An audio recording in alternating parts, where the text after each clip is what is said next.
اللہ اللہ اللہ نحمده ونصلي على رسوله الكريم اما بعد فاعوذ بالله من الشیطان الرجیم بسم اللہ الرحمن الرحیم۔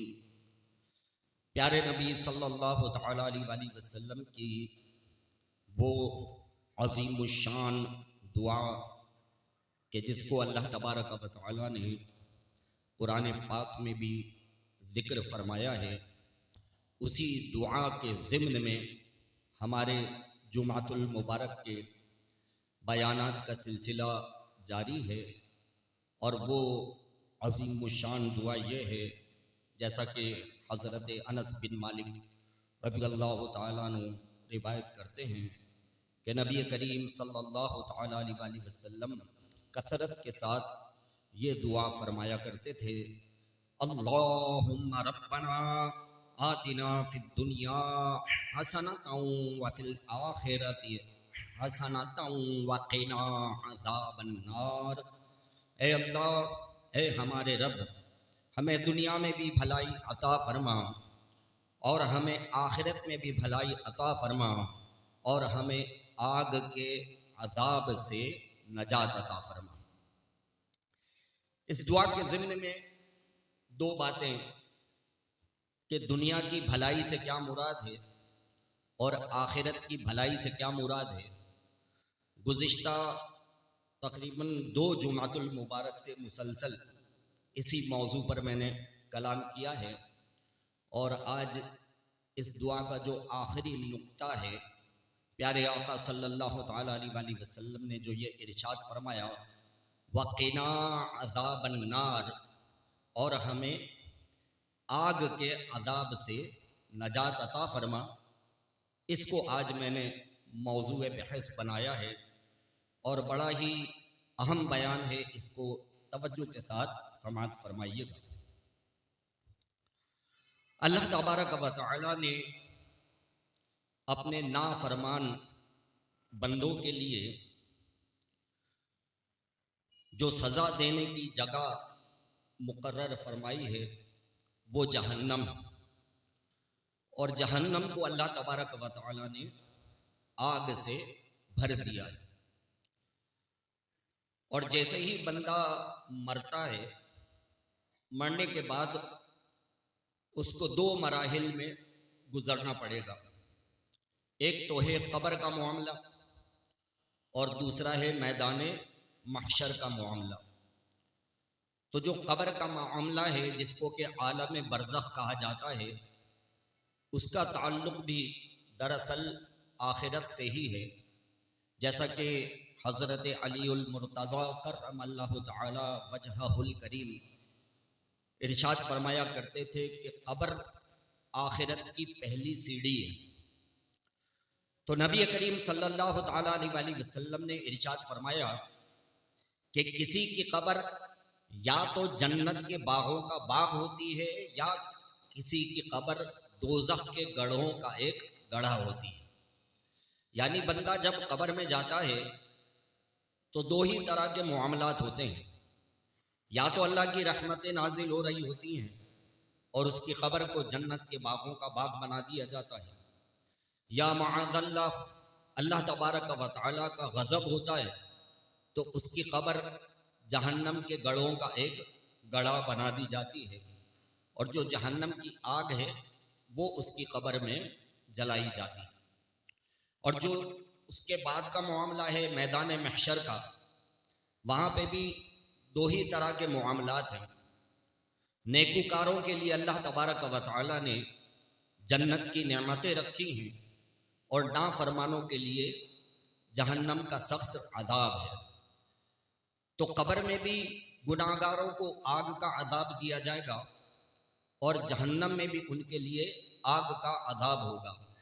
تو حضور نبی کریم صلی اللہ تعالیٰ علیہ وآلہ وسلم نے جو یہ دعا فرمائی وَقِنَا عَذَابَ النَّارِ، تو اس سے مراد یہ ہے کہ اے اللہ ہماری قبر میں بھی آگ نہ جلے اور ہمیں جہنم کی آگ سے بھی محفوظ فرما، یعنی قبر میں بھی آگ کا عذاب ہمیں نہ ہو، اور جہنم کے آگ کے عذاب سے بھی ہمیں حفظ و امان عطا فرما۔ اچھا جناب، اب یہ جو جہنم کی آگ ہے اس کی کیفیت کیا ہے، اس کو ذرا سنیے۔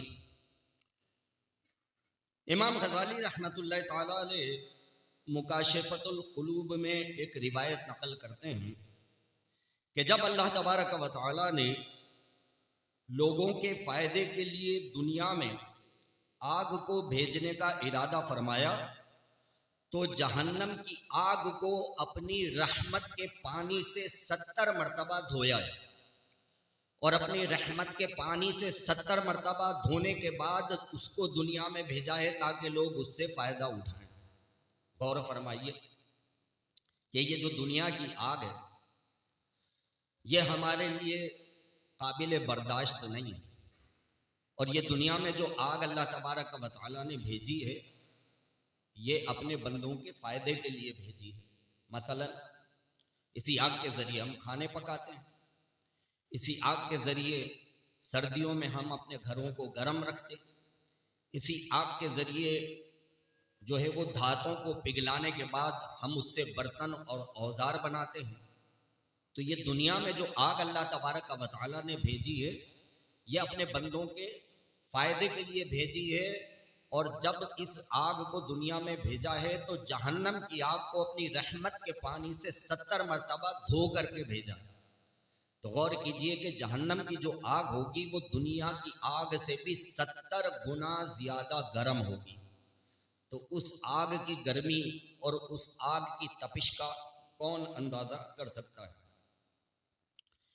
حضرت انس بن مالک رضی اللہ تعالیٰ عنہ آپ ارشاد فرماتے ہیں کہ بروز قیامت دنیا کا وہ کافر اللہ تعالیٰ کی بارگاہ میں لایا جائے گا کہ جس پر دنیا میں سب سے زیادہ انعامات ہوئے تھے، یعنی ایسا کافر کہ دنیا میں اس نے بہت عیش و عشرت کی زندگی گزاری، کبھی کوئی دکھ نہیں دیکھا، کبھی کوئی تکلیف نہیں دیکھی، دنیا میں ہمیشہ عیش و عشرت کی ہی زندگی گزاری۔ تو ایسا کافر اللہ تعالیٰ کی بارگاہ میں لایا جائے گا، رب کریم ارشاد فرمائے گا اے میرے فرشتوں اس کو جہنم میں سے ایک غوطہ دے کر کے نکالو، اور غوطہ دینے کے بعد میری بارگاہ میں لے کے آؤ۔ عذاب کے فرشتے لے کے جائیں گے اس کافر کو کہ جس نے دنیا میں کبھی کوئی تکلیف دیکھی ہی نہیں تھی، ہمیشہ عیش و عشرت کی زندگی گزاری تھی۔ تو فرشتے لے کے جائیں گے، عذاب کے فرشتے جہنم میں صرف ایک غوطہ دیں گے اور غوطہ دے کے نکال کے اللہ کی بارگاہ میں پیش کریں گے۔ رب کریم ارشاد فرمائے گا کبھی تو نے کوئی راحت دیکھی تھی، کبھی تو نے کوئی آسائش دیکھی تھی؟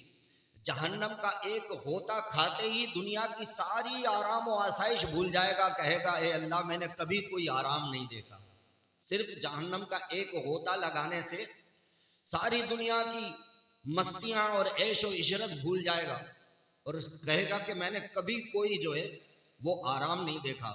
یعنی گویا کہ ایسا ہے کہ ہمیشہ میں اسی جو ہے وہ عذاب میں ہی مبتلا رہا۔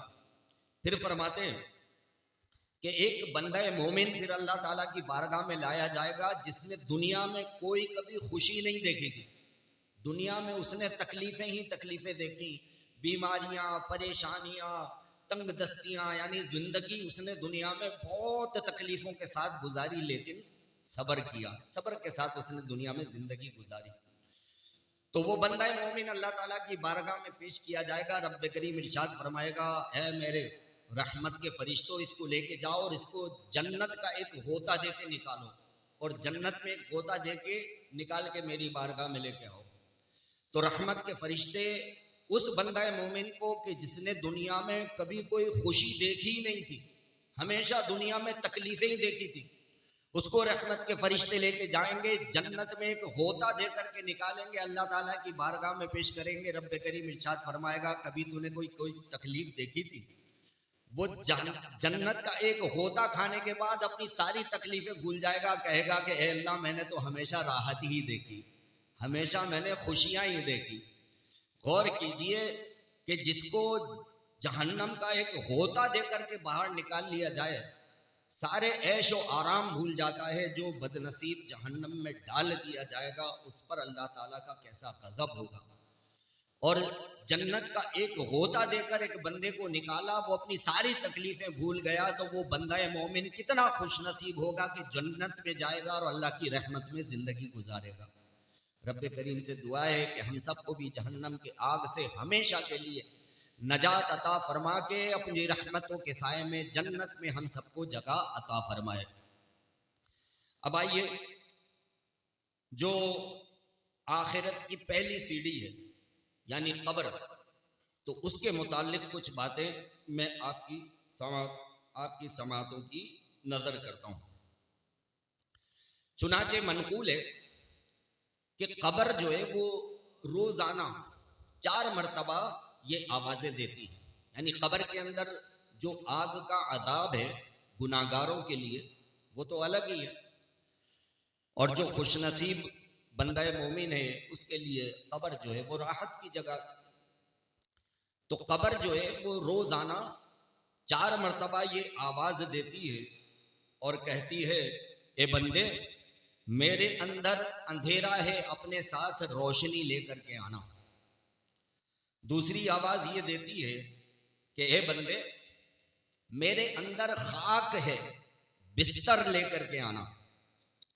تیسری آواز یہ دیتی ہے کہ اے بندے میرے اندر کیڑے مکوڑے ہیں، ان کے لیے دوا لے کر کے آنا۔ اور چوتھی آواز یہ دیتی ہے کہ اے بندے میرے اندر تنہائی ہے، اپنے ساتھ مونس و غمخوار اپنا دوست لے کر کے آنا۔ اب قبر کی روشنی سے کیا مراد ہے، اسی طرح قبر کے بستر سے کیا مراد ہے، اور قبر کے اندر دوا سے کیا مراد ہے، اور قبر کے اندر دوست سے کیا مراد ہے، یہ 4 باتیں آپ کی سماعتوں کی نظر کرتا ہوں، اس کو توجہ کے ساتھ سماعت فرمائیے گا۔ چنانچہ قبر جو یہ کہتی ہے کہ اے بندے میرے اندر اندھیرا ہی اندھیرا ہے، اپنے ساتھ روشنی کا انتظام لے کر کے آنا، تو منقول ہے کہ جو رات میں اندھیرے میں نماز پڑھتا ہے اللہ تعالیٰ اس کی قبر کو روشنی سے منور فرما دے گا۔ اب اندھیرے میں کون سی نماز ہوتی ہے بھائی؟ فجر کی نماز ہوتی ہے اندھیرے میں، فجر کی نماز اندھیرے میں ہوتی ہے۔ مغرب کی نماز کا ٹائم بھی جب اندھیرا شروع ہو جاتا ہے، مغرب کی نماز بھی اندھیرے میں ہوتی ہے، اور عشاء کی نماز جو ہے وہ بھی اندھیرے میں ہوتی ہے۔ تو جو فجر کی نماز اندھیرے میں اٹھ کر کے پڑھے گا، جو مغرب کی نماز پڑھے گا، جو عشاء کی نماز اندھیرے میں پڑھے گا، تو کہتے ہیں جو اندھیرے میں نماز پڑھے گا اس نماز کی برکت سے اللہ تعالیٰ اس کی قبر کے اندھیرے کو دور فرما کے اس کی قبر کو منور فرما دے گا۔ اب ہم نے آخری دفعہ فجر کی نماز کب پڑھی ہوگی، ذرا اپنے اپنے ذہنوں پہ زور ڈالیں، آخری دفعہ کب پڑھی ہوگی فجر کی نماز؟ شاید کوئی یہ سوچے آخری دفعہ میں نے شاید رمضان میں پڑھی ہوگی، اٹھے تھے سحری کرنے کے لیے تو سوچا تھا چلو بھائی فجر کی نماز ہی پڑھو۔ یعنی لوگوں کے اوپر تو ایسا ہو گیا ہے کہ گویا کہ فجر کی نماز معافی ہو گئی ہے۔ جو نماز پڑھ بھی لیتے ہیں تو ان میں سے بھی اکثریت ایسی ہوتی ہے کہ جو فجر کی نماز نہیں پڑھتی ہے۔ تو غور کیجئے کہ اندھیرے کی نماز فجر ہے، مغرب کی نماز، عشاء کی نماز، ان نمازوں کی برکت سے اللہ تبارک و تعالی قبر کے اندھیرے کو دور فرمائے گا۔ رب کریم سے دعا ہے کہ بالخصوص ہمیں ان 3 نمازوں اور بالعموم ہمیں 5 وقت کی نماز پابندی کے ساتھ پڑھنے کی توفیق عطا فرمائے۔ قبر کہتی ہے کہ اے بندے میرے اندر خاک ہے، بستر لے کر کے آنا۔ چنانچہ منقول ہے کہ جو بندہ صدقہ و خیرات کرتا ہے اس کے صدقہ و خیرات کرنے کی برکت سے اللہ تعالیٰ اسے اس کی قبر میں جنتی بچھونا عطا فرماتا ہے۔ مردے کو قبر میں جنتی بچھونا دیا جائے گا، کس کو؟ اس شخص کو جس نے دنیا میں زندگی میں صدقہ و خیرات کیا ہوگا۔ تو دنیا میں اللہ کی راہ میں خرچ کرنا یہ کوئی معمولی نیکی نہیں ہے، بہت بڑی نیکی ہے، اور صدقہ و خیرات کرنے کی برکت سے رب کریم بندے کو قبر میں جنتی بچھونا عطا فرمائے گا. اور قبر جو یہ کہتی ہے کہ اے بندے میرے اندر کیڑے مکوڑے ہیں، دوا ساتھ لے کر کے آنا. تو اس کے متعلق آتا ہے کہ جو شخص دنیا میں ذکر و درود کی کثرت کرے گا قبر میں اس کے جسم کو کیڑے نہیں کھائیں گے، اس کا جسم قبر میں سلامت رہے گا. سبحان اللہ. تو ذکر و درود جو ہے گویا کے قبر کے کیڑوں کا علاج ہے کہ جو شخص دنیا میں ذکر و درود کی کثرت کرتا ہے تو اس کی برکت سے اللہ تعالیٰ اسے قبر کے کیڑوں سے نجات عطا فرماتا ہے اور قبر کے کیڑوں سے اس کو حفاظت عطا فرماتا ہے. اس کا جسم جو ہے وہ قبر میں سلامت رہے گا. آئے دن جو ہے وہ اخبارات وغیرہ میں اس طرح کی خبریں آتی رہتی ہیں کہ ایک بزرگ کی قبر جو ہے وہ کھل گئی، جسم صحیح سلامت تھا. تو پتہ چلتا ہے کوئی حافظ قرآن تھا، کوئی جو ہے وہ بڑا نمازی تھا، ذکر و اذکار کرنے والا تھا. تو اللہ تعالیٰ بعض اوقات اپنے بندوں کو دکھا بھی دیتا ہے کہ دیکھو جو ہمارا ذکر کرتا ہے، ہمارے حبیب کی بارگاہ میں درود و سلام پڑھتا ہے، تو ہم اس طرح اس کی قبر کو جو ہے اپنی رحمتوں کا مرکز بناتے ہیں اور اس کا جسم قبر میں صحیح و سلامت رہتا ہے. تو جو دنیا میں کثرت کے ساتھ ذکر و درود کرے گا تو قبر میں اللہ تعالیٰ اس کے جسم کو سلامتی عطا فرمائے گا. اور چوتھی بات جو قبر یہ کہتی ہے کہ اے بندے میرے اندر تنہائی ہے، اپنے ساتھ دوست لے کر کے آنا. تو اس کے متعلق یہ آتا ہے کہ جو دنیا میں قرآن پاک کی تلاوت کثرت کے ساتھ کیا کرے گا تو قرآن کی صورتیں دوست کی شکل میں اس کی قبر میں آئیں گی اور اس کے دل کو بہلائیں گی. سبحان اللہ. قرآن کی صورتیں، سورہ یاسین شریف، سورۃ الرحمن، سورۃ الملک، یہ قرآن کی صورتیں جو ہیں وہ دوستوں کی شکل میں اس کی قبر میں آئیں گی جو دنیا میں قرآن کی تلاوت کرنے والا ہوگا. اچھا، دنیا میں قرآن کی تلاوت تو بھائی وہی کر سکے گا جس کو قرآن پڑھنا آتا ہوگا، اور جس نے قرآن پڑھنا ہی نہیں سیکھا، جس کو قرآن پڑھنا ہی نہیں آتا، وہ کیسے قرآن پڑھے گا؟ تو ہماری تو حالت یہ ہے کہ فی زمانہ بہت سارے لوگ ایسے ہیں دنیا کے سارے علوم پڑھ لیے، نہیں پڑھا تو قرآن ہی نہیں پڑھا. قرآن پڑھنے سے نابلد ہے، قرآن پڑھنا نہیں آتا. تو پیارے نبی صلی اللہ علیہ وآلہ وسلم جب ختم قرآن فرمایا کرتے تھے نا تو یہ دعا پڑھا کرتے تھے.